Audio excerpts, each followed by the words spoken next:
Welcome to the third and last of our three webinars dealing with sort of management and safety of smaller dams in this province, particularly agricultural dams. So this webinar will focus on emergency planning and response. The first webinar from 2 weeks ago was dealing with surveillance and inspection. Our second webinar last weekend was dealing with operations, maintenance, and repair. And we will hope to edit the previously recorded webinars, and Interior Dams will be hosting them, these webinar recordings on the Interior Dams website. They're not there now. It's going to take us a little while to get them recorded. And so before we get started on today's webinar, just an acknowledgement for the funding that's been provided to make this webinar possible. It came from a Canadian Agricultural Partnership, which is a federal-provincial-territorial initiative. And clearly the province of BC is committed to maintaining and improving dam safety in this province. The opinions expressed here are those of Aaron and myself. We're not government of BC or government of Canada employees. And so with the thanks for the funding that enable these webinars to be put together, we will start. And for those that were here previously, we briefly introduced ourselves last week and 2 weeks ago, but my name is Dwayne Tannant. I am a professor at the University of British Columbia at the Okanagan campus. And Aaron? Hi there, I'm Aaron, and I'm with Interior Dams, an engineering firm here in Lake Country. So welcome. So this one's focusing on emergency planning and response. And why would we want to look at that? Well, because dam failures do occur. And historically, throughout the whole province, we've had approximately 1 to 3 small dams fail every year, and lots of other dams come very close to failure. And this is, this motivates the need to have a dam emergency plan. Sometimes we'll call it a DEP. It's a kind of required document. It enables a dam owner to quickly react to an unfolding emergency in a kind of a step-by-step logical fashion, hopefully with the end consequences that the emergency doesn't fully progress to a breach and release of water. And we've had some good examples of dams that have failed in BC in the past. This particular one's been showcased on the BC Dam Safety Section's website for many years. Goes back a while, 1995, a relatively high dam, 6 to 8 meters high. It had some issues prior to failure. There's a faulty valve. The water level was running under the low-level outlet as opposed to through it. And it breached, and it resulted in a wall of water and trees and debris that headed downstream towards the ranch. And 3 people on that ranch sort of narrowly escaped the deluge of debris and water with their lives, and it caused fairly extensive damage. And so we don't want to see these things occur. And this is, in terms of an agricultural dam, probably one of the top 5 failures that have occurred in the last few decades in this province.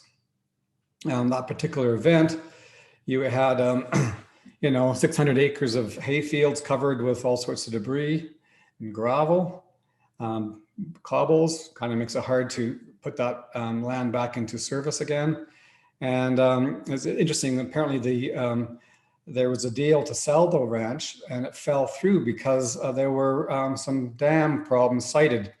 And so whoever was thinking of buying it was a bit concerned about the liability of also taking ownership of a poorly maintained dam. And so these dams are an important asset for agricultural owners, and they have to be maintained. And our dam emergency plans are geared towards trying to prevent serious economic and life losses if emergency occurs. Continuing with that same case example, 48 head of cattle were lost, and a substantial quantity of debris was deposited into the Quinella River. And so who knows what the downstream consequences of dropping almost 1 million cubic meters of soil and debris into the river. You know, so it's a salmon bearing stream. So if something like that were to occur today, I think the environmental impact on that watershed would be even elevated in terms of a consequence.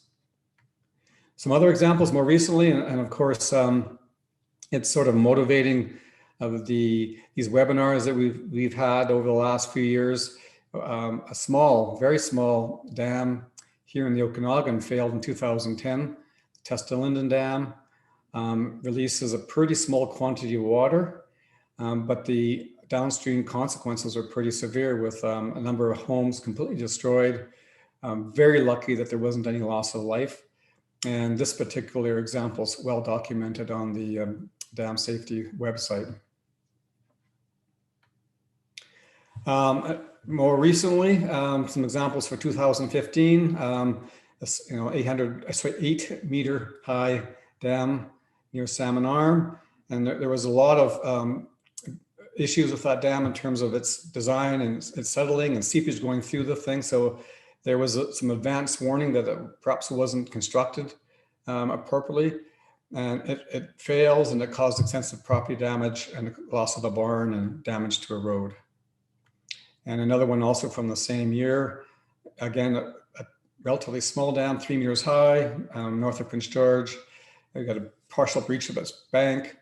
A whole variety of things contributing to its failure, including an undersized or inadequate size spillway, debris from beaver activity, instabilities in the berm itself, from animal activity, overgrown vegetation, and internal erosion. I mean, it's kind of almost all the very common things we were talking about in previous webinars are all occurring on one small dam. And it resulted in blockage of traffic on Highway 97 downstream and at a railway crossing. So these are the, dam failures are things that are fairly frequently occurring. We have thousands of small dams in this province. So we're only having maybe 1 or 2 or possibly 3 on average failing every year. But our goal is to really aim for zero failures. And we'll be talking about this particular example a little bit later, I think, in this webinar. And of course, when we add in climate change and perhaps maybe more extremes in our precipitation patterns and rain on snow events during the spring freshet, we might have a slightly elevated risk now for some of our dams to fail, dams that have been stable for decades. So we have to be kind of aware of that. The impact of climate change could be raising the bar a little bit in terms of the likelihood of having your dam fail. And this is yet another example of a dam that had breached relatively recently. Not breached, but we got some erosion occurring in a spillway. Fortunately, the spillway is founded on bedrock. So while this dam experienced fairly extensive damage to the spillway, it didn't result in a rapid drawdown of the reservoir. But nevertheless, you can see that there's fairly extensive erosion, both in the spillway and in the stream channel downstream of the dam.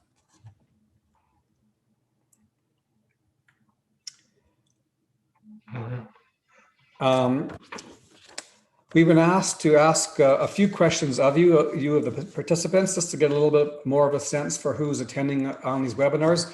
And so here's the questions. And for those that were here in the previous two, you understand how this works. You'll quickly here, once I get this going, see a set of questions show up on your screen.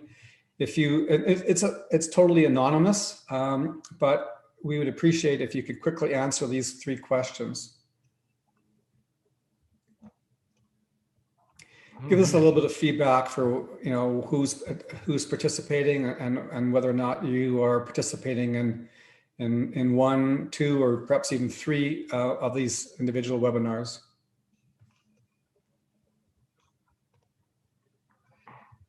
As you can anticipate, we're all trying to figure out, or is the educational components that are coming out of the dam, out of agriculture, the BC Ministry of Agriculture in the dam safety section, are they meeting the needs of dam owners? I think I'll end that poll. I got quite a bit of results, and if you're curious to see how it ranks for everybody else, so as one would expect, majority of people are an agricultural producer, and we're scattered across the province a little bit, with the caribou showing up as the number one. Yeah. And I guess that makes sense. And wow, you've come back, because 95% of you said you attended webinar 1 or 2. Well, and thank you for coming back. All right, Dwayne, I thought I should just bring up a question here. I heard someone said, apart from the obvious financial losses and infrastructure damage, what sort of legal penalties are imposed? Is neglect of maintenance a criminal act? So that's a good point. We do mention it later in this webinar that there are I should say, fines, and even they could jail you for certain breaches of the minimum requirements. So the question is, I think, aimed specifically at those failures that we've covered.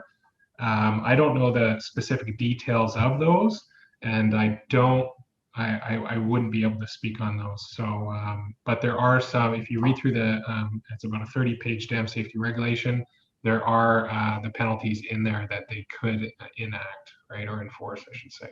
Right, they have the ability within that regulation to enforce penalties. That's right, yeah. If a dam owner is not maintaining and operating their dam safely. Now, whether it's a criminal act, whether lack of maintenance of a dam is a criminal act, I don't know. I'm not a criminal lawyer, but if your dam were to fail and you were to cause, I don't know, worst case scenario, loss of life downstream, yeah, I might not be a comfortable position to be in. But today's webinar is really going to just focus on a part of a dam safety management system where you would have the ability to respond to unfolding emergencies. And so this little table it comes as one small part of the regulatory requirements. And so the dam owner should have a dam emergency plan, the so-called DEP. You should revise it as necessary, and take a look at it annually, see if your contact information, phone numbers or something have changed, and provide that document to your dam safety officer. And even if you have a low significance dam, a dam that's classified as under low category, you still want to review that emergency contact information yourself. And Dwayne, I would just say and in the regulation, there really isn't a lot of regulated requirements for the dam emergency planning. This really does, summarize pretty much what's in there. I mean, there's a lot of other documents about these DEP documents and all the stuff we're going to cover, but these are really the main things. So you do need to know what's in your dam emergency plan, which we're going to cover, and yeah, it's really quite simple. So Dwayne, could you just give me the control of the mouse there? I forgot when I disconnect there and came back, I lost it. So. Okay, give me 1 second. Gotta find you. I'm sorry, Eric. So Aaron, you can take over from here now. All right. So we're gonna run through the dam emergency plan, what's in it. We're gonna talk about quite a few things. So we're gonna have some pretty text-heavy slides, the next 20 slides. So Dwayne, jump in me on a lot of these. We're pretty much gonna be going bullet by bullet, and then we're gonna get into some, I think, more interesting stuff where we go to the application of it. So again, this is pretty much what's in the regulation pertaining to emergencies, and it really is the minimum best practices. I would recommend everyone have a dam emergency plan, and you can see all these things basically say keep them up to date and how often we need to check and make sure they're up to date. So with that in mind, if you get audited to see if you meet these minimum requirements, you would have to have some record in your documentation showing that these things have been updated. So I do recommend that if you are annually updating it, make a little note on your dam emergency plan. Yep, updated or at least reviewed at this date, done. And it can just be a simple note on the front page or something of that nature. But essentially for regulations, that's it. And so now we're going to get into all the nitty gritty. So, did that go forward? No. Oh, there we go. Okay. Regulatory requirements. So we need to prepare, review, and update an OMS manual and a dam emergency manual. So we're going to be focusing on the dam emergency. OMS was last week. And if you didn't catch it, you'll be able to catch it by checking the webinar 2 video. So you do need to submit it to your dam safety officer, and they do need to accept it. So it may come back with comments. You may have to change some things and then add that to your records and be aware of what's in there so you can follow it. So as part of the DEP, you will notice there's a section, we're going to cover this later, a section of it does need to be sent to your LEA. So that's your local emergency authority. We'll talk about who they are in a minute. So in the event that you do need to work with your local emergency authority, at least they have part of that plan, the part that they're responsible for helping you with. So that is a part that you are required to submit it. So we'll tell you who those people are and what section that is that you need to submit. And there's one other thing that's related to emergencies that is a requirement in the dam safety regulation, and that's if it's on Crown land, and I would recommend it for any dam, even if it's on a large private parcel, have signs. So you are required to have signs on your dam. There are some documents to, or I should say a little template to show what should be on it and the phone numbers to call. Because part of dam emergency response, the first thing is detection. So you do have to have a sign there, and it is free detection for you. So you definitely want to make sure you have a sign on your dam and up-to-date contact information. So who is your LEA, or your local emergency authority? So if you live in a municipality, technically it would be the municipal council, but practically it would be the person that is responsible for emergency response in the municipality. So you could send it to the municipal council, but they'll probably end up just not knowing what it is and forwarding it off to someone in the office, and then eventually it'll get to the right person. But your responsibility is to make sure it gets sent to the municipality or municipal council. Same goes for a regional district. It would be the board of the regional district. For a national park, so park superintendent or their delegate. I won't get into details, but I think the most important thing is it's not the RCMP. A lot of people get confused there, and they think that the RCMP would be the local emergency authority. Although they may be involved, typically it would be, but if it ever does progress to the point where you have to activate your DEP and the LEA is involved, they would typically be responsible with coordinating with the RCMP to whether it be closed roads or something of that nature. Just so that you are aware, it is not the RCMP. And if you don't know who your local emergency authority it is, contact your DSO, because they should know, right? And you would be, they would be probably right in your notifications list anyway. So if you have all that filled out and your ducks in a row, you'll have to probably talk to them anyway. So, okay, so dam emergency plan, no pun intended. If there's anything you take away from today, it's 5 steps. That's my opinion. I don't know, maybe Dwayne, you agree? But I think if there's anything you take away from today is, have the things in place, but most importantly, know what the 5 steps are.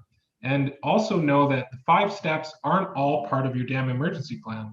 Although they're all in your dam emergency plan, oftentimes 1, 2, some of them happen outside of your dam emergency plan. Okay, so DEP guides you through notification and communication procedures. If applicable, it guides activation of protective actions. So we'll talk about that more, whether it's sandbagging or whatever it is. A non-compliant emergency response may be offense under the regulations. We kind of talked about that already. An emergency response often involves the assistance of your LEA, and sometimes others, contractors and things like that. Again, more context you're going to want to have. So this, if you print anything today and put it in your binder, this is it, and it should already be in there because you should have your DAP in there.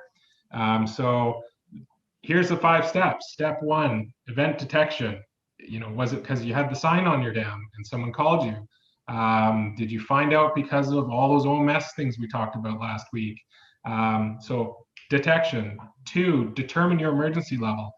If you notice, a lot of times it might not be an emergency. Is it a major flood event?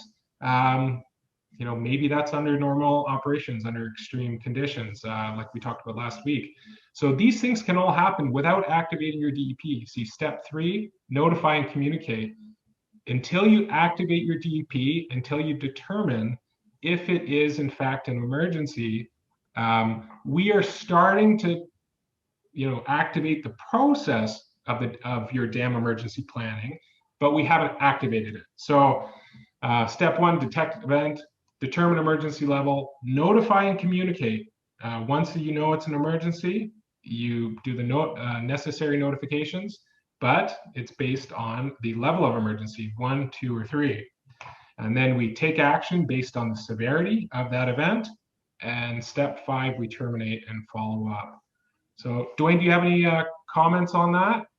Well, Aaron, you're going to walk through each of those steps in a little bit more detail, and how the actions and what you would do would vary depending on the level. So, right. It's getting down to step 2 and determining what is the appropriate level.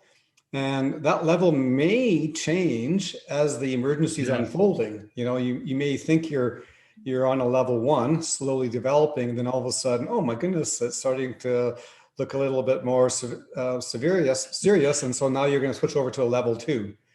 But right. By having in your dam emergency plan all that information very concisely documented, in this big panic that you're going to be in, you'd kind of know what to do and who to call. Right. So I'm going to try to run through some of these steps quick. The idea is to just give you a sense of what these steps are. Like Dwayne said, it's a bit fluid. We might, not the steps, but the levels. Okay, so step 1, unusual or emergency event detected. So is it emergency? We're not sure yet, but something's been detected. So a reported emergency by a dam owner, government personnel, landowners, visitor to the dam. You could have just had a dam safety review.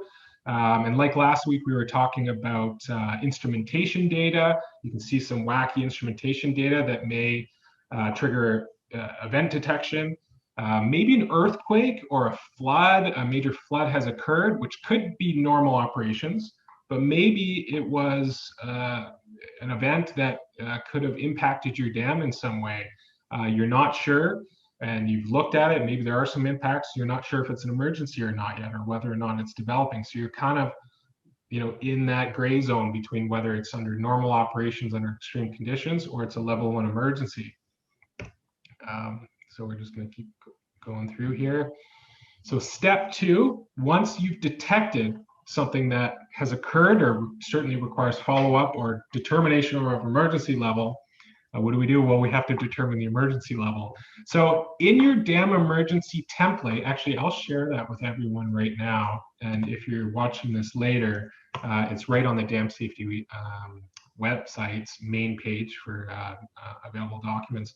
So this is the dam emergency plan template.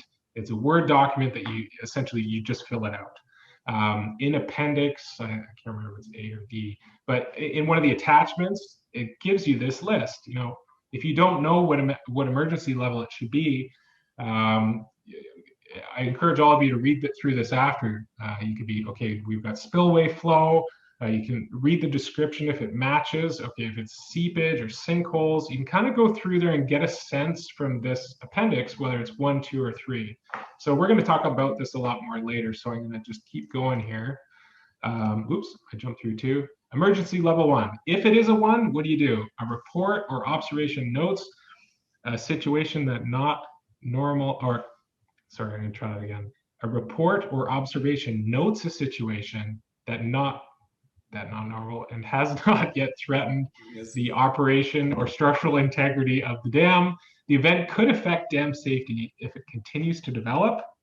So this may be a level 1 that could go to a level 2. Dam safety engineer or technical expert should investigate the situation and recommends action. So I think the important thing is it's not rapidly developing. So what we're doing is we're going to a monitoring phase, right? We're going to a monitoring phase to try to assess maybe how to respond to this and how to stop the development of it. So if we went back to that thing I said, this is the one thing you should print, what we're supposed to do is monitor and repair. So the important thing here is if it's a level 1 emergency, it's still an emergency. Under the regulation, it doesn't matter if you have a level 1, a level 2, or a level 3 emergency, they all fall under the category of an emergency. So you are obligated to respond. In this case, your response is going to be varied because it's not as severe. So if it's a level 2, you realize it's rapidly developing. So there's not an immediate threat of a dam failure, but your response is going to be quite a bit more urgent. Urgent. It's quicker, it's faster, you're mobilizing equipment. So your dam safety engineer, for example, in this case, they're not going to be sitting down and putting a plan together, right? So whereas level 1 emergency, you may have time to certainly outline what your plan to attack is. You can have correspondence with your regulator. You don't necessarily need any authorization because it's an emergency and you're required to act. But there's going to be a varying level of how much detail your notifications and your response. So we're going to go into this a little bit more. Level 3 obviously is very different. We're not trying to save dam anymore. We're trying to save people. So trying to back up, why do we do all these things? Well, it's typically to save the dam. But why do we want to save the dam? Because we want to minimize emergencies. So, not minimize. We want to minimize consequences of the failure. Right? So in all 3 levels, how we mitigate the risk of those impacts is going to vary. So here we go, notify and communicate. Now we activate our DP and it's going to have everything in there. I gotta speed up here. Notify and communicate level 1. So we're going to have different people that we notify, right? We're not going to be notifying our local emergency authority for something that is a very, I think improbable is the word, leading to a failure and evacuation case. We don't want to alert them and the press and everything if it's a level 1 emergency. So we're going to have different notifications. A level 2, dam owner must notify EMBC, your LEA, people near the dam, and the DSO. So lots more people get notified. A lot more communication happening because this could very well lead to, so it's kind of like a standby, right? So you'll have a message template and a contact list in your DEP, so you need to be aware of what that is and use it. Dam owners should contact the technical expert if time permits to report the situation and request help to recommend timely corrective actions. Dam owners should periodically update LEA and people near the dam. Oh, yes, so we talked about that a little bit earlier. Those are your requirements. Dwayne, was there anything you want to jump in on these as we go? And you may have started it in level 1, and then as you do your monitoring and investigation and planning, all of a sudden you figure, oh, I think I'm now on level 2. Yeah. And then you start doing your notifications for level 2, and things become even more worse. Well, you might jump over to level 3. So once you drop into that kind of vertical column, you're not staying. You may not stay there. That's right. So be prepared to react accordingly to the nature of the unfolding emergency.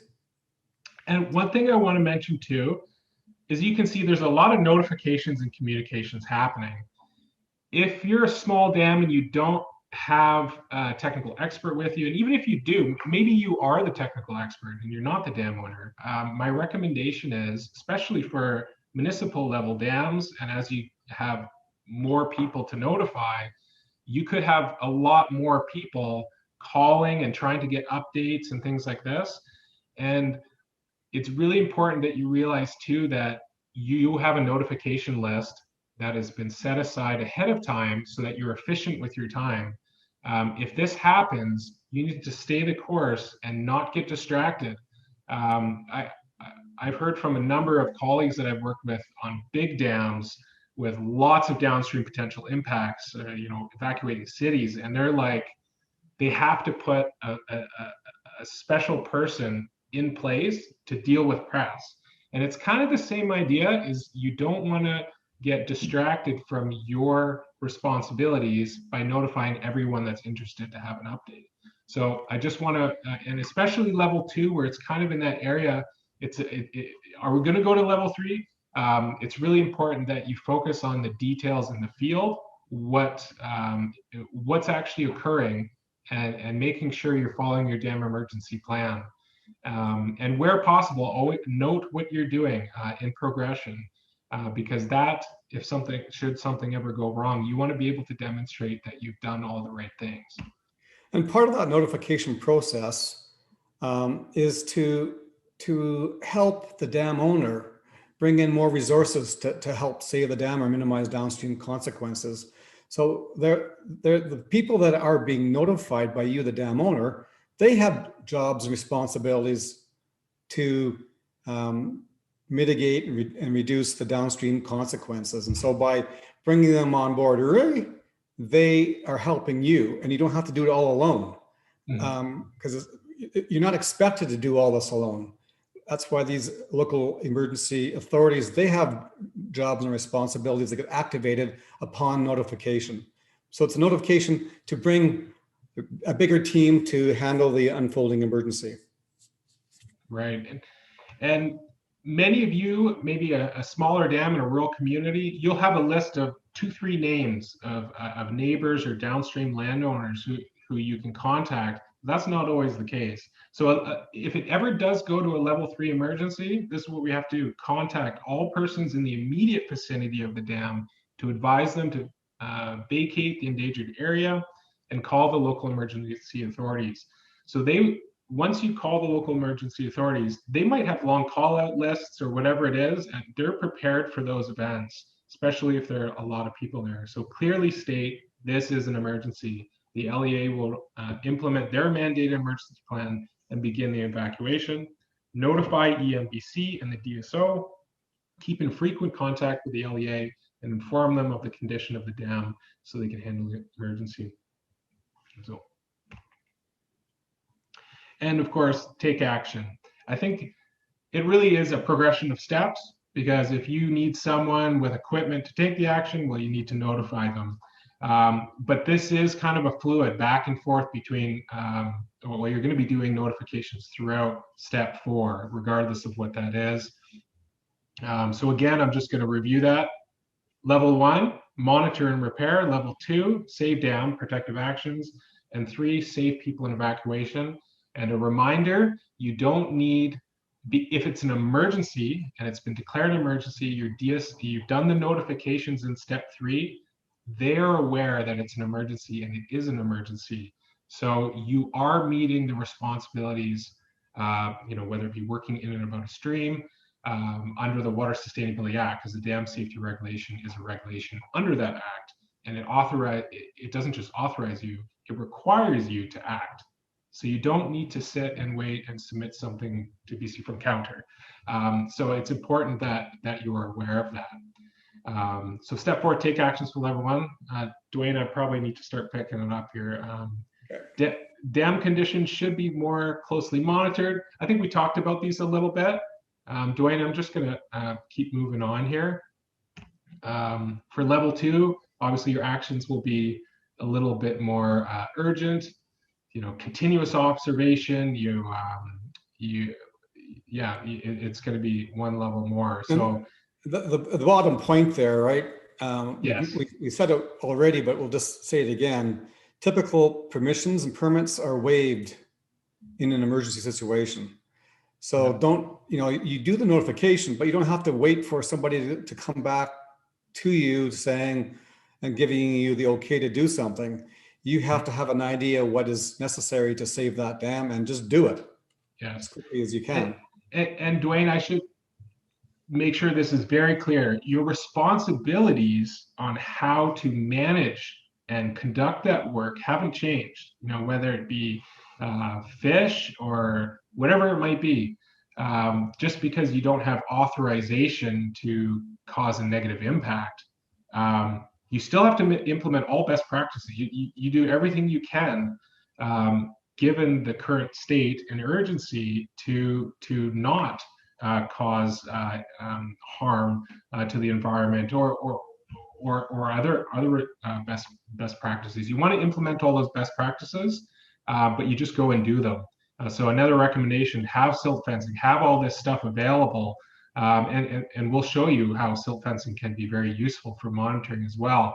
But have all those things ready. If you don't have them, that's something you should plan in your OMS and maybe in your DEP, to sort of work together. So I'm going to keep going here.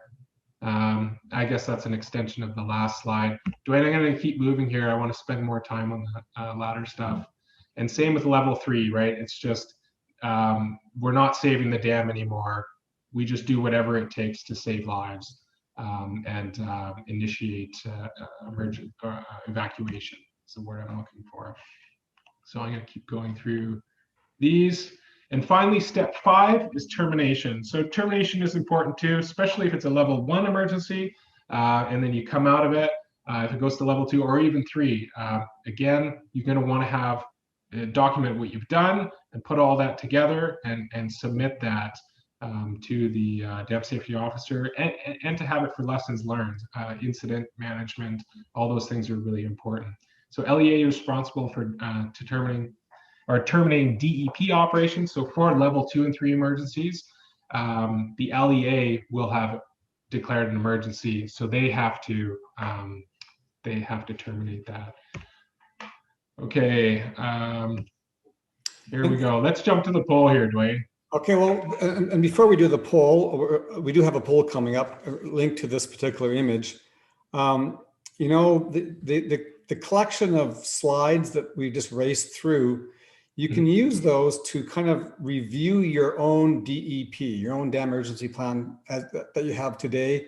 And do you have all the information in that plan to address all the different possible combinations of those boxes? So you can use it kind of like a little bit of an audit of your own dam emergency plan.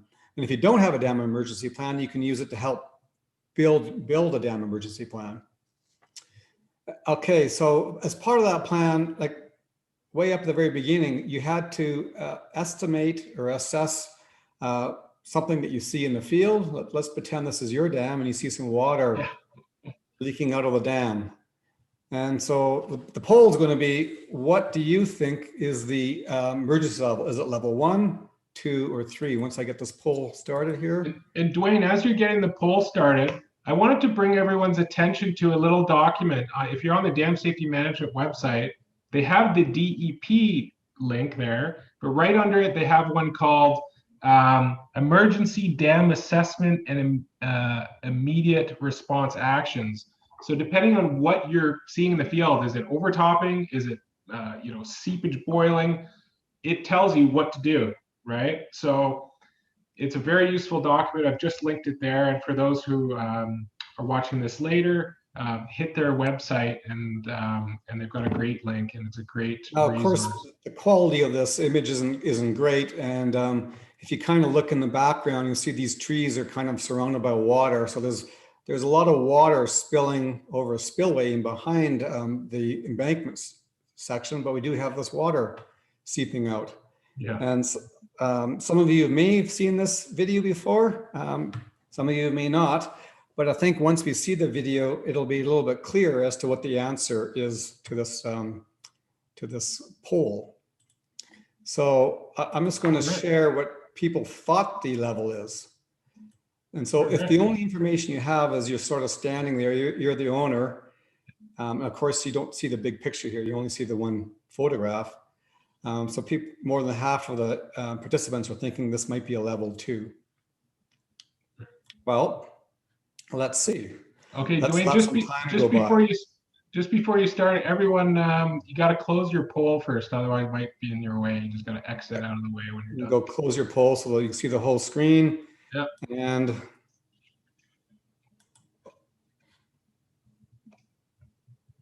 you can see the water splashing behind. Oh, this isn't good.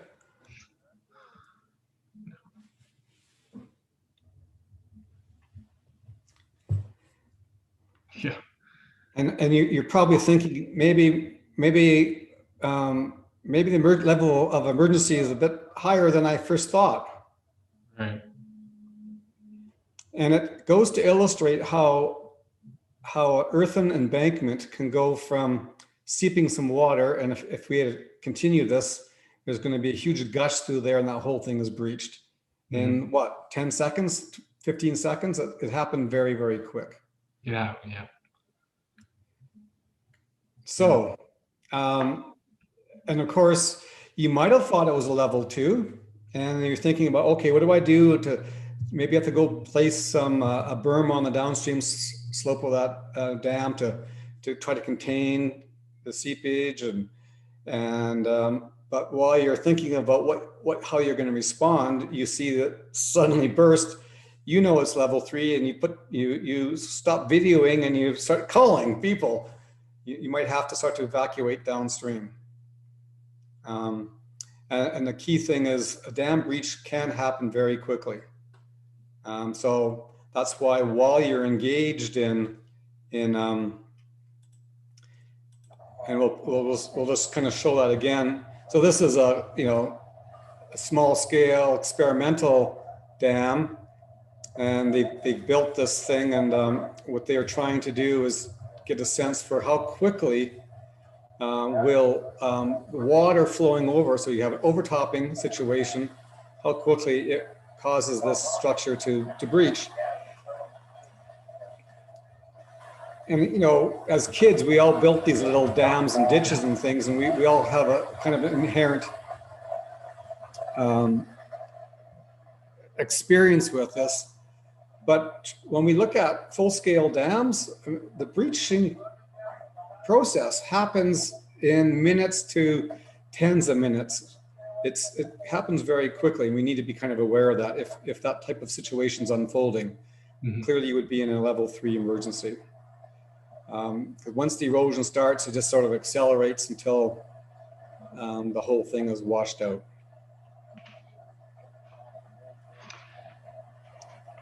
So these researchers are kind of creating a scale model and tracking how it fails and how quickly it fails. And Dwayne, I would say too. And even the researchers don't want to stand downstream of the thing. They don't want to get kind of flushed away in the mud and debris. Yeah.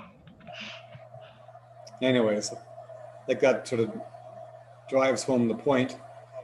And so, your dams will be bigger than this, and they may take, 5 times longer or maybe even 10 times longer to breach. That is still very quick in terms of being able to notify people living downstream of your dam. Perhaps I'll just stop it there. So, let's think back to webinar 2. We had this case example, spring freshet. We had a lot of water bypassing this dam over a spillway, the reservoir is near its maximum design elevation. Is it a level 2 or is it level 3? So if it was near the maximum design elevation and the spillway was handling the inflow into the reservoir, maybe that's not even an emergency, because you're just going to use your OM&S manual and you're going to handle that inflow.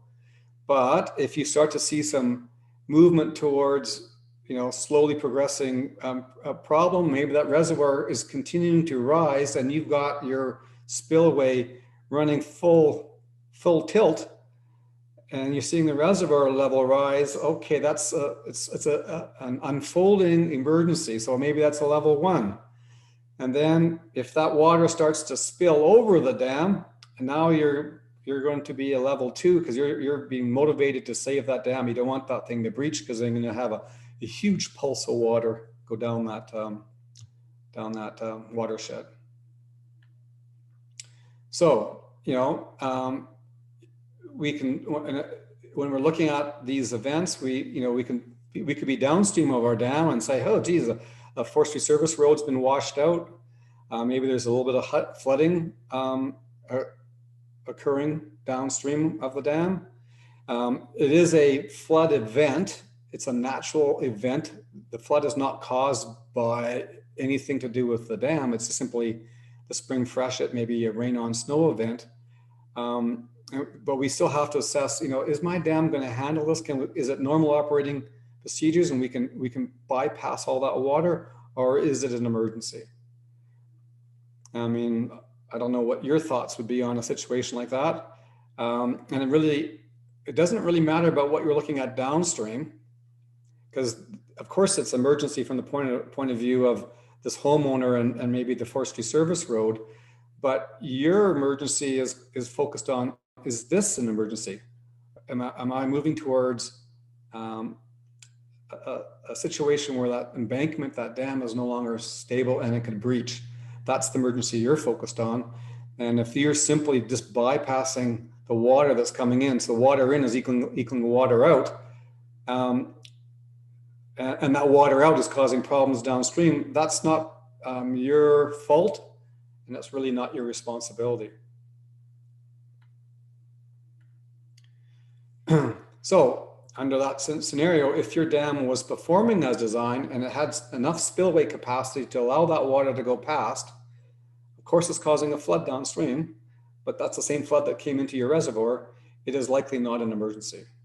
And you would just simply follow your OM&S procedures for a relatively extreme inflow event.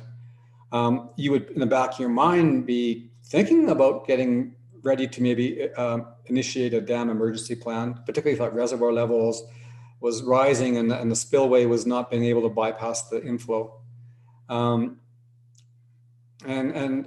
you as a dam owner have no obligation to purposefully hold back water to try to mitigate the erosion of the forestry service road or the flooding of homes downstream, because typically your dam's purpose is not for flood control or flood mitigation.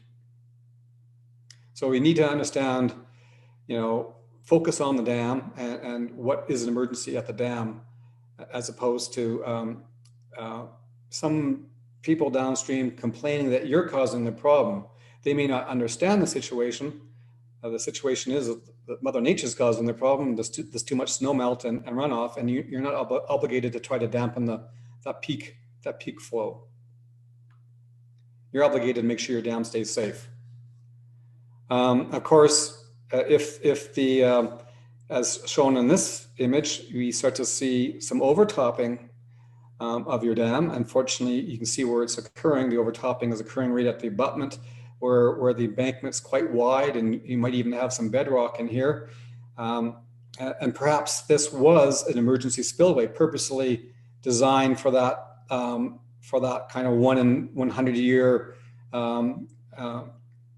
inflow flood event. So your spillway is fully loaded, and now you're activating an emergency spillway.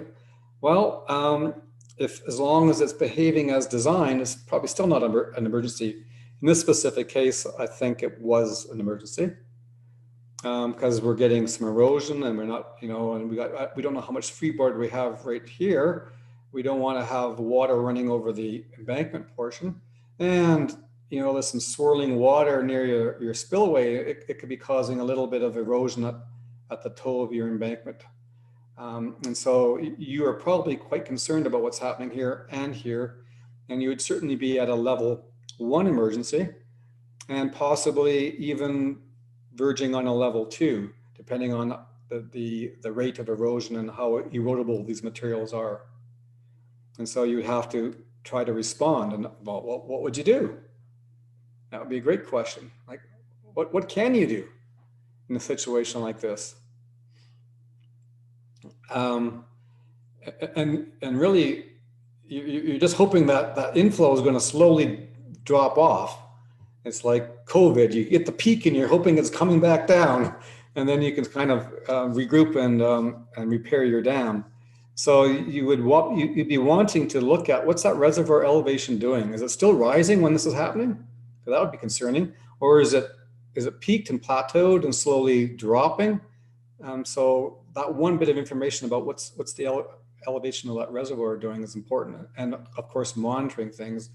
You know, and is this underneath this thing? Is this water now? This dirty water, is that water seeping through the dam? So do we have a possibility of a piping failure here? So you're going to be watching all sorts of things, and you're clearly in a level 2 emergency. You're trying to think of what can I do to save this embankment? Do we do we have an excavator and some big boulders? Can we put in some riprap to minimize erosion here? Or perhaps it's not necessary because it's already on bedrock. Do we have to quickly place some material over a seepage that's coming out through the embankment? Hard to access it, but do we have to drop in some very big rocks in here to try to minimize this erosion? So these are the type of things that be going through your mind, all in a situation where it's probably hard to access the dam during that period of time.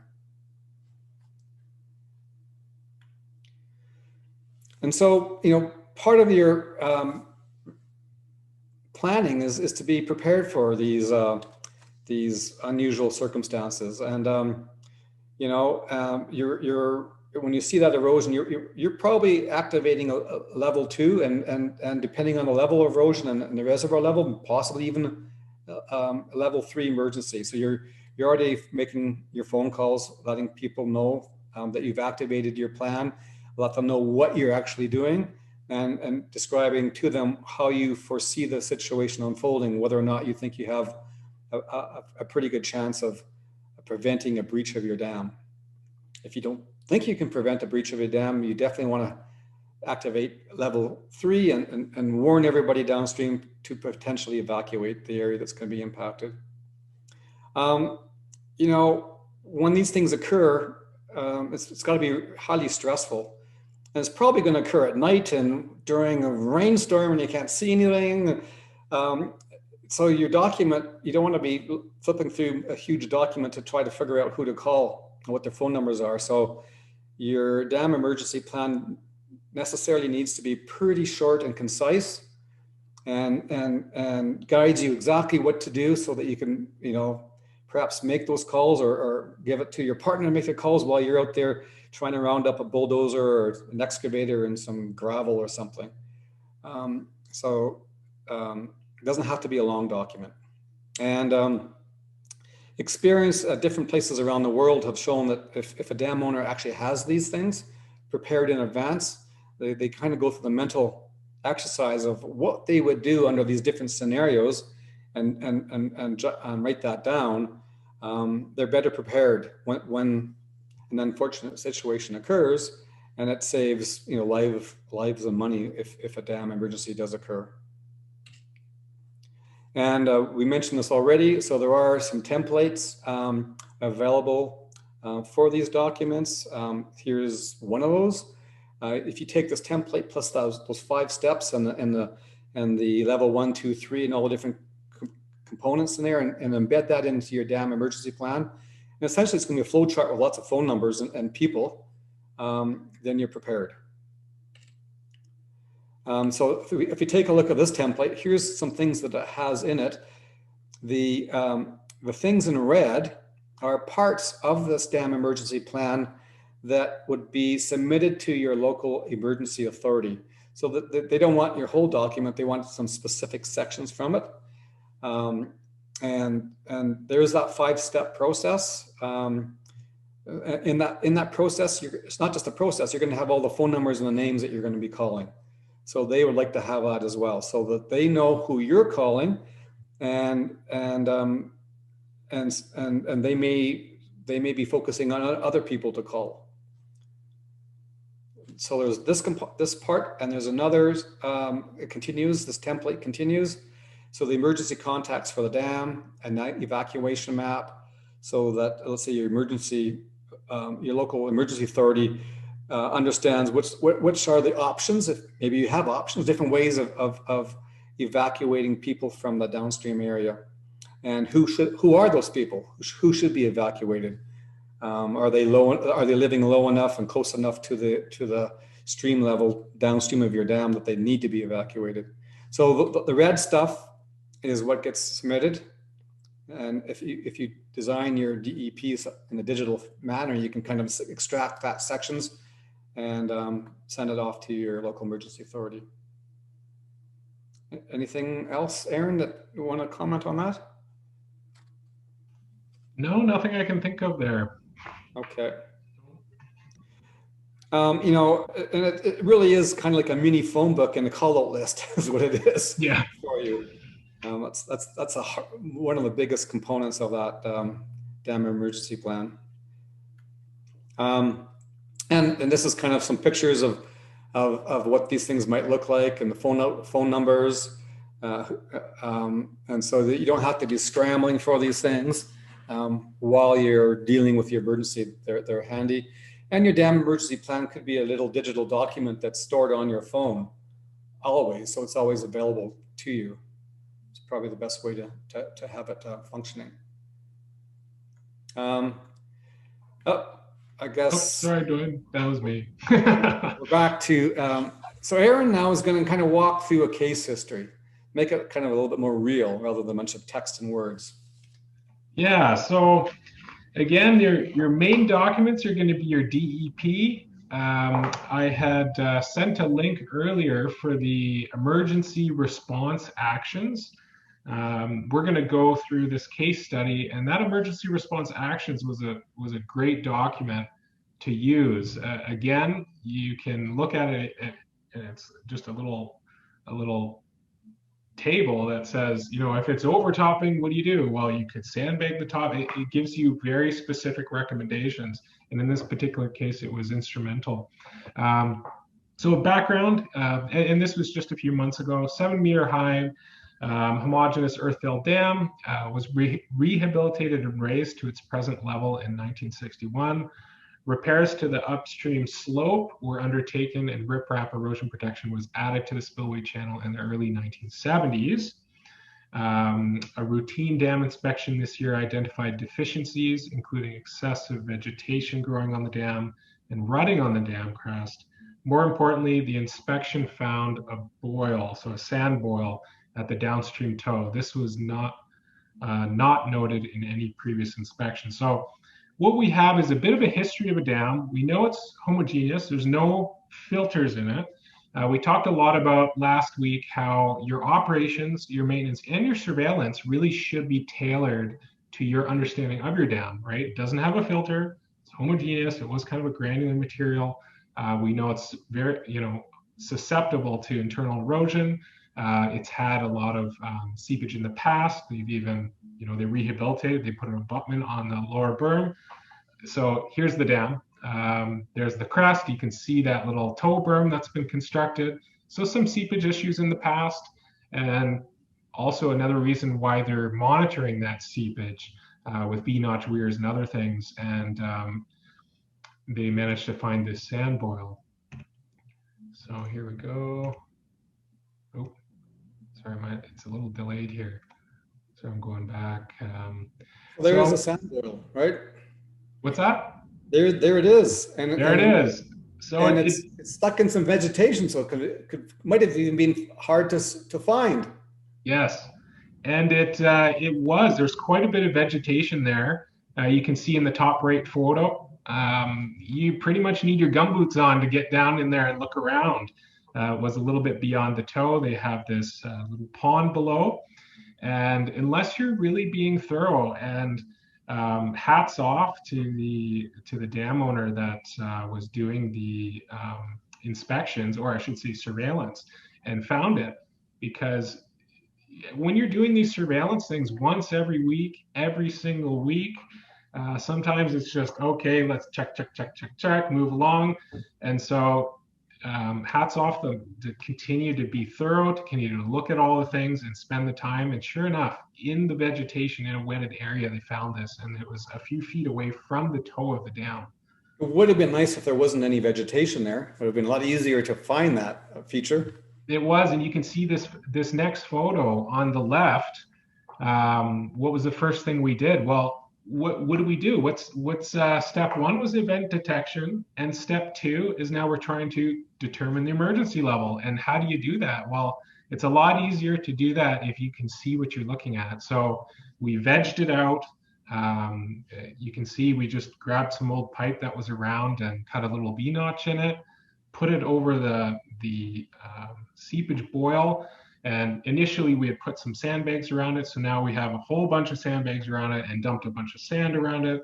And we started monitoring. We're trying to see, is this something that is progressing, and trying to collect as much information as we can to determine the emergency level. So pretty much immediately, because it was an unusual, it's something very unusual. It wasn't there before.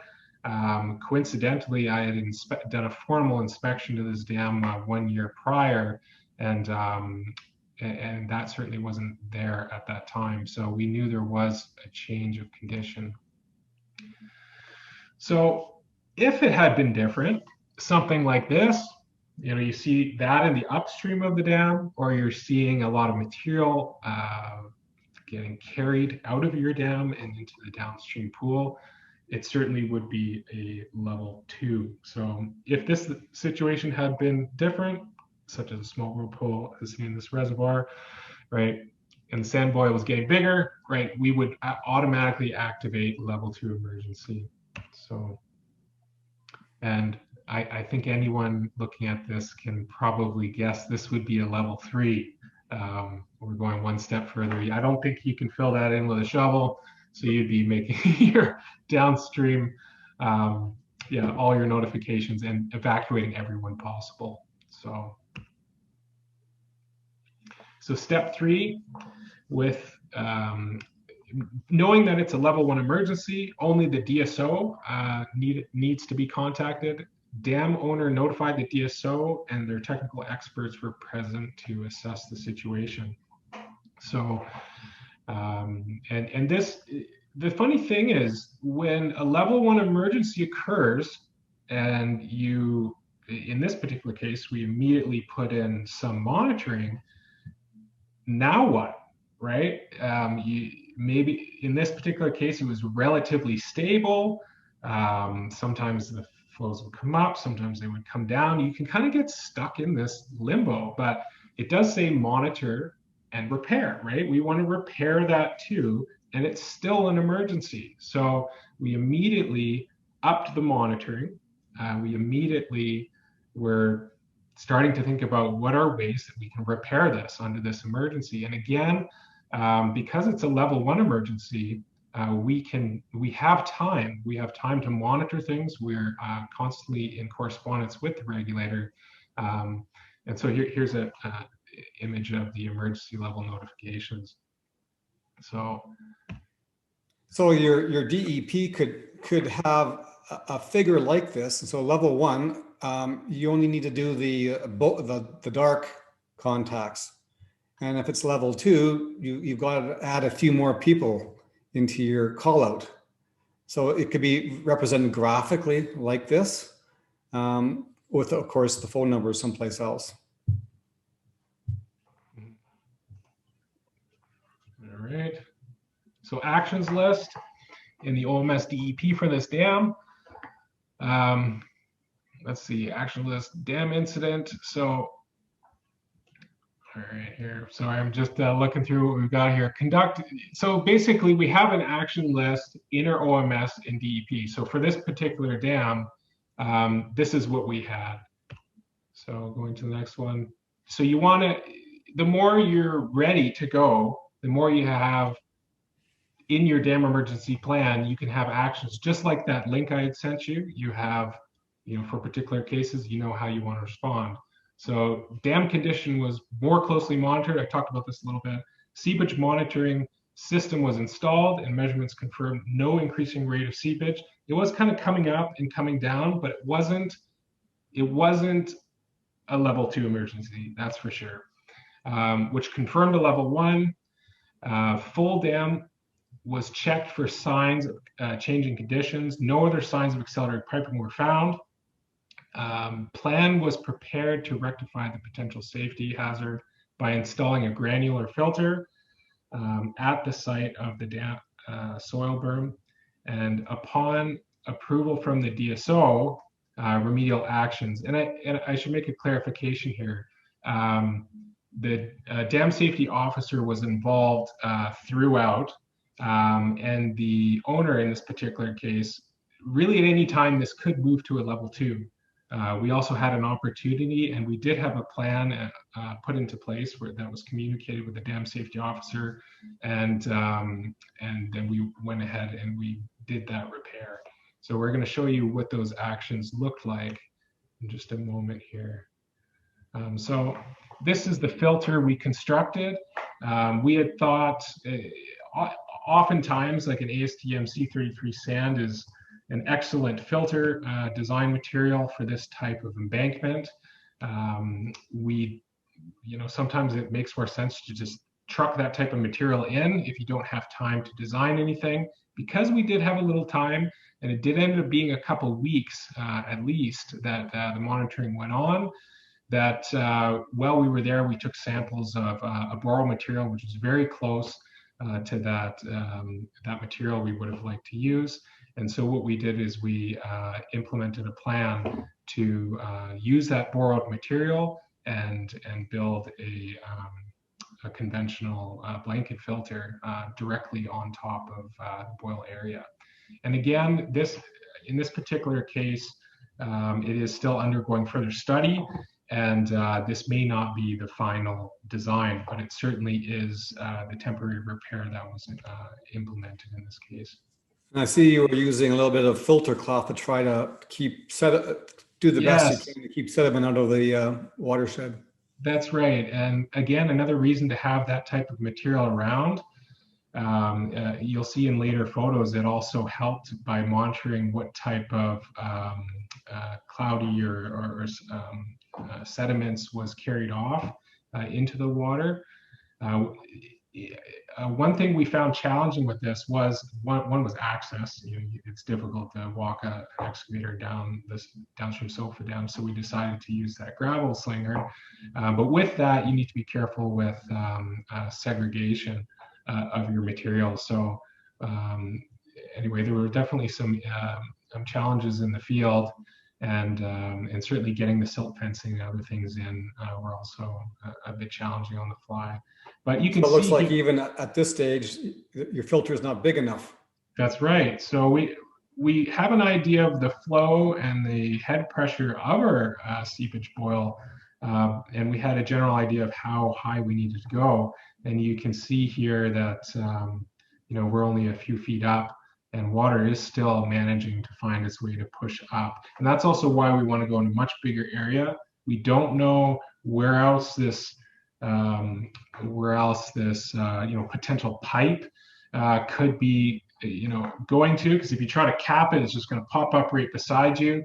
So we wanted to make it sufficiently large, but also there's kind of a fine line. You want to limit your scope to repairing the problem, right? We don't want to completely put a whole new filter in. We're under an emergency. You can act if you're responding to the emergency. So, and this seemed to be the appropriate approach. So, oops, I'll go a little further here. There we go. So this, I think we've got about 5 feet of material on there, and we did just place that successive lifts, and here's us compacting it. We did want to have an idea of what those, actually, you can see in the far right of your photograph, you can see that silt fencing. Once this was in place, we still had and still have increased monitoring for the whole dam. And we still continue to monitor any cloudy water that's accumulating behind that silt fence. And we had also installed a simple Beck standpipe piezometer just in place to monitor any head pressures underneath the blanket. So you can see that there. So they have quite a number of piezometers on this particular dam, and they now include that as well, also in their regular surveillance until this entire situation is looked at and the dam is properly assessed.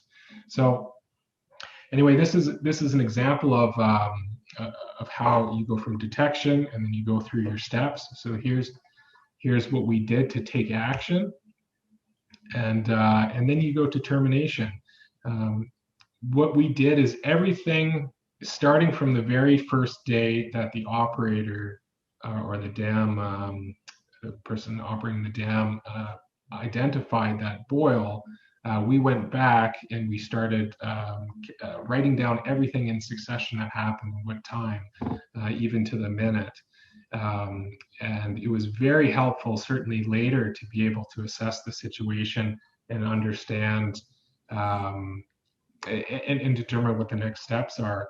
So when you're terminating this, that's really valuable information. Not only to go back, when you end up leaving the emergency and going back to operations, now you have a well-documented incident you can learn from, and you can also provide all that information to the regulator so that they understand why you did the things you did. And because it doesn't go through a formal approval process, this gives you opportunity to demonstrate that you've done everything you could do to meet all those requirements, whatever they may be. So emergency response activities in the DEP ended after the filter berm was installed. All contacts that were made were recorded on a notifications chart. Situation was documented with photographs and video. Dam emergency situation report documenting emergency events and actions taken was provided, and a copy was sent to the dam safety officer. Modifications were made to the OMS to include routine inspection of the downstream tow and tailwater pond for boils and measurement of new instrumentation. So, and like I had mentioned before, the surveillance form was also updated as well. And again, we mentioned that in webinar 2, those things you definitely want to modify and make them your own, right, so that they're practical. And we gave that particular standpipe its own name, so everything is documented, can be compared together. So we got to keep moving here. Case history 2. I think it keeps jumping. Okay, here we go. Okay.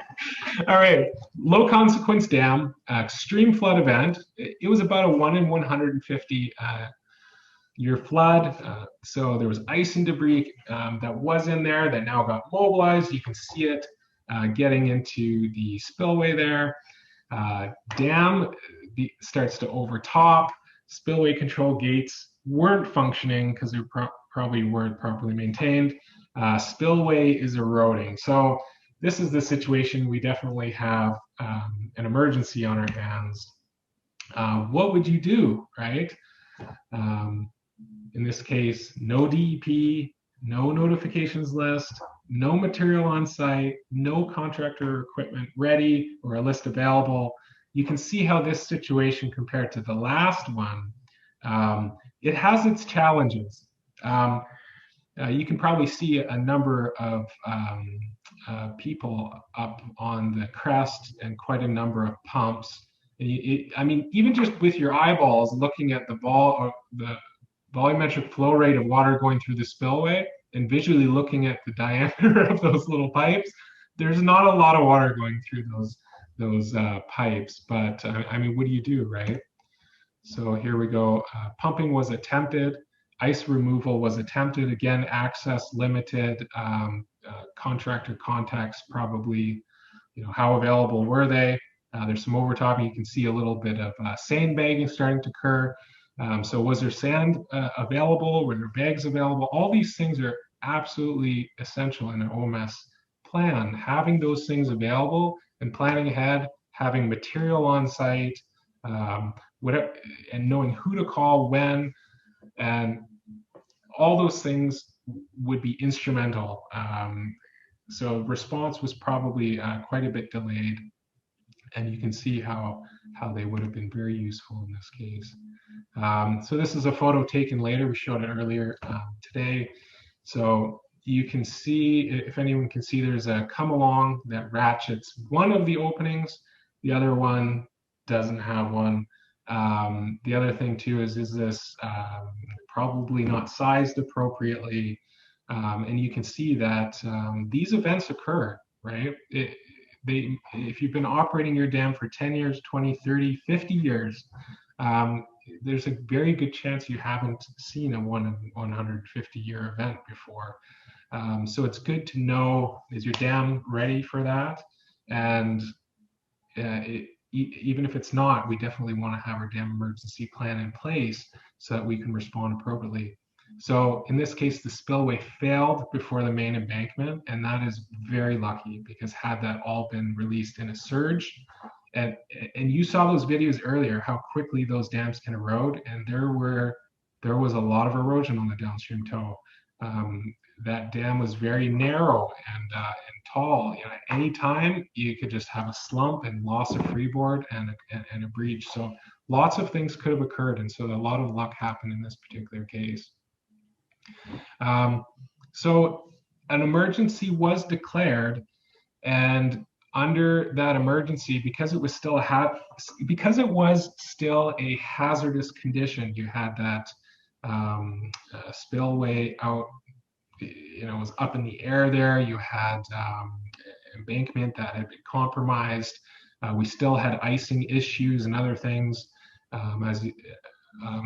So really this dam and the works were really in poor condition, and it was still considered an emergency. So post-flooding, dam owner was issued an order to repair the works. So similar to an emergency, an order does give you opportunity to act.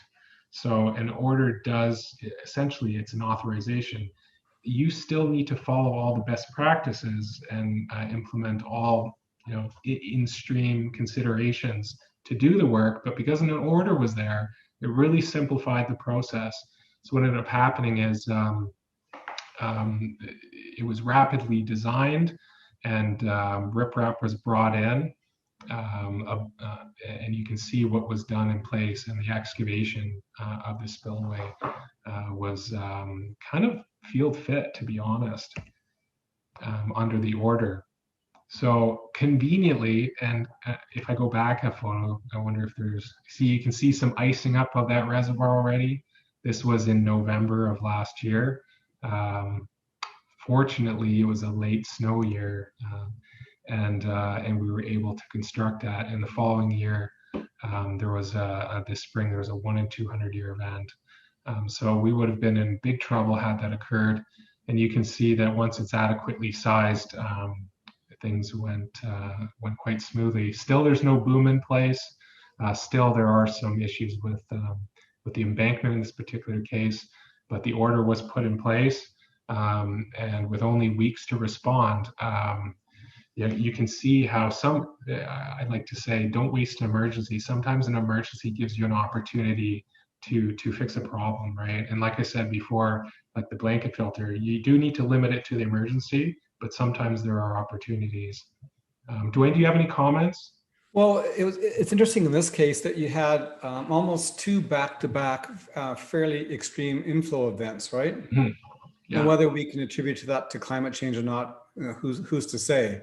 Right. But you know, we need to be a little bit more cognizant of climate change and planning for these bigger spring freshets.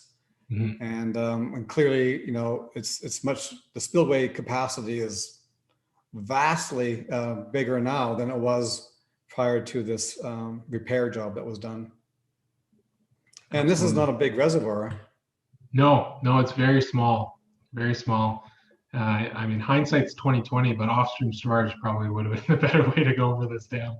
And you Do wouldn't you have know to. whether they have a dam emergency plan now, whoever operates this dam? Yes, it is in place now, and I won't speak too much about the particular case, but and there's many dams like this across BC that are in various, I would say stages of compliance, right? So it's everyone's job to bring that bar up, and that bar's certainly come up a lot. So I encourage all of you to get that dam emergency plan in place. So, next slide. Okay. So case history, lesson learned. Dwayne, you want to take it from here? Sure, I can kind of wrap it up. So, we have regulations, and the regulations kind of set a standard, even it's a minimum standard. And, we're obligated as dam owners to meet those standards. And in these case histories, if the dam had met the current standards, the dam was constructed appropriately, had the appropriate spillway capacity, the dam itself would likely not have been compromised. There would likely not have been an emergency. But we have to recognize that many of our structures are probably built less than our current standards. So we're starting to anticipate maybe there's some problems. But if they are built appropriately, you're likely not to ever have an emergency. Built and operated and maintained properly. Mm-hmm. And if you follow your OM&S manual and you do what that manual says in terms of inspection and surveillance and repairs, things like spillway control equipment would have been operational when you actually needed it. And so sometimes we don't follow these manuals the way we should be following them, and that leads to a risk to your dam safety. And then if you have that dam emergency plan, you kind of know who to call, where there are equipment to clear spillway blockages, for example. It could be a beaver dam or debris that's drifted in, or even ice that's drifted into a spillway. We have the ability to quickly call people, mobilize them to site, and repair that issue. So a DEP enables you to be ready to respond and to respond appropriately and timely. And if you do encounter a unforeseen extreme circumstance, well, your emergency contact information are handy and ready, and phone numbers work. And then you can also mobilize other people to help you. So that's where your local emergency authority starts to activate a whole chain of people that are there to actually mitigate the emergency and thereby helping you. So you don't have to do it alone. Take advantage of your dam emergency plan as a means to activate other resources that are really obligated to help you mitigate those emergencies.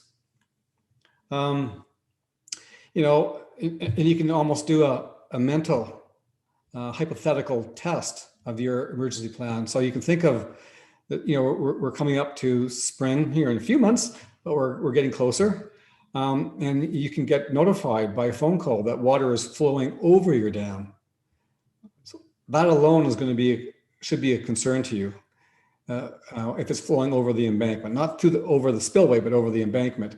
So the first thing is, what are you going to do? Well, stage one is this emergency? Well, when it's flowing over the dam, it's certainly an unusual circumstance, I would imagine.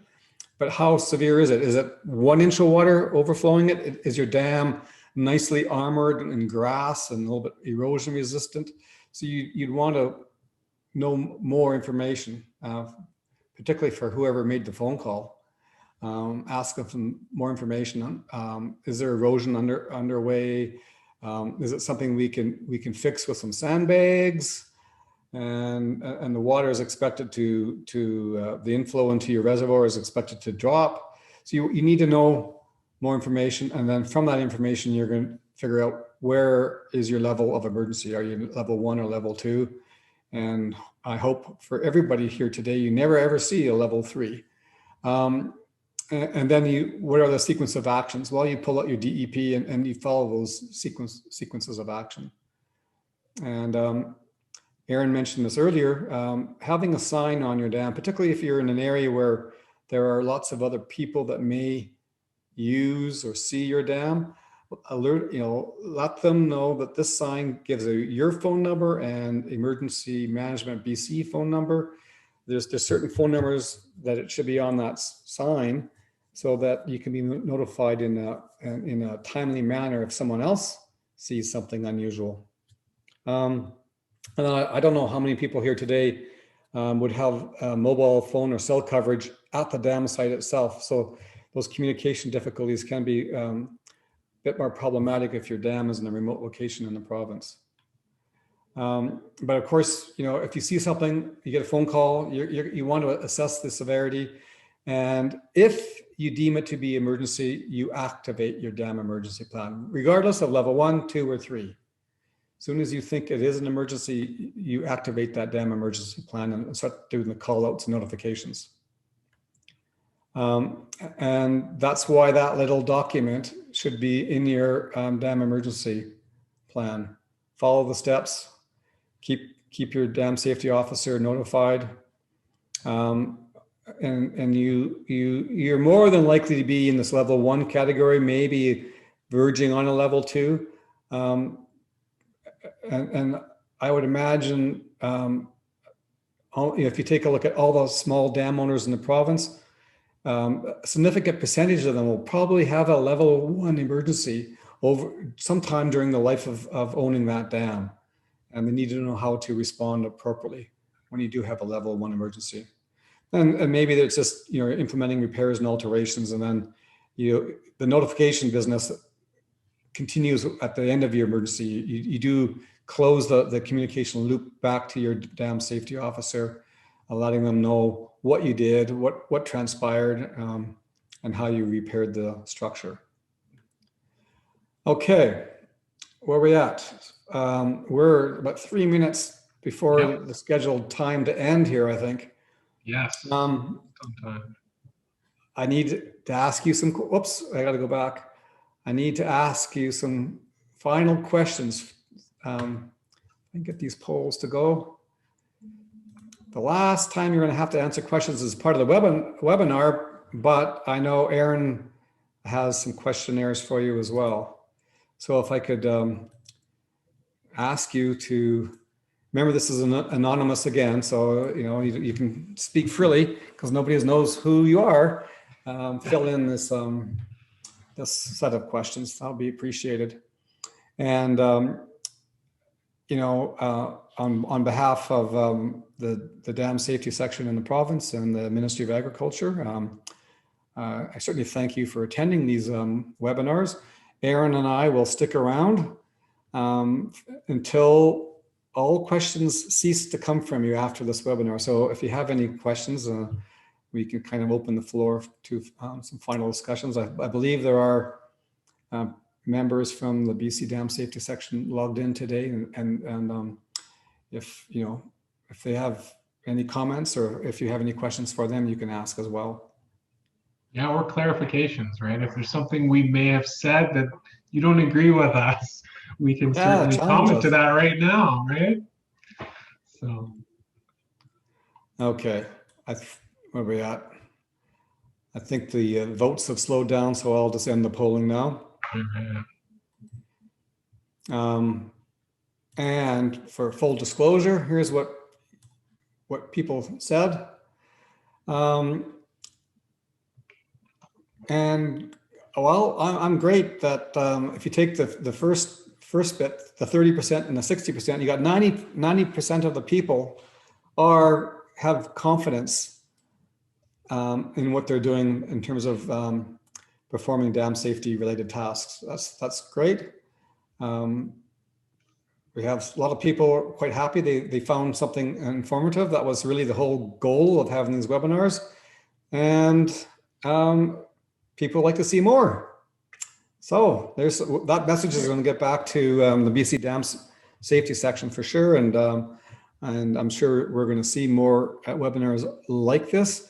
If you were here last week, I think there was this comment, or maybe it's the questionnaire that Aaron that you run that's linked to the chat box. It sounds like the 1.5 hour time slot and doing it remotely seems to be one of the best options for people in the province. Mm-hmm. So this may start to change the way that the government tries to provide training to dam owners. Okay, and Dwayne, just to mention, I just provided that link, the dam safety section questionnaire. So please fill that out. That will, like Dwayne said, will direct how they roll out the next resources, or which types of resources they'll bring out. And I'm just sharing the certificate of attendance right. So if you want now. that certificate of attendance, it'll be available by clicking on that chat box, that chat link.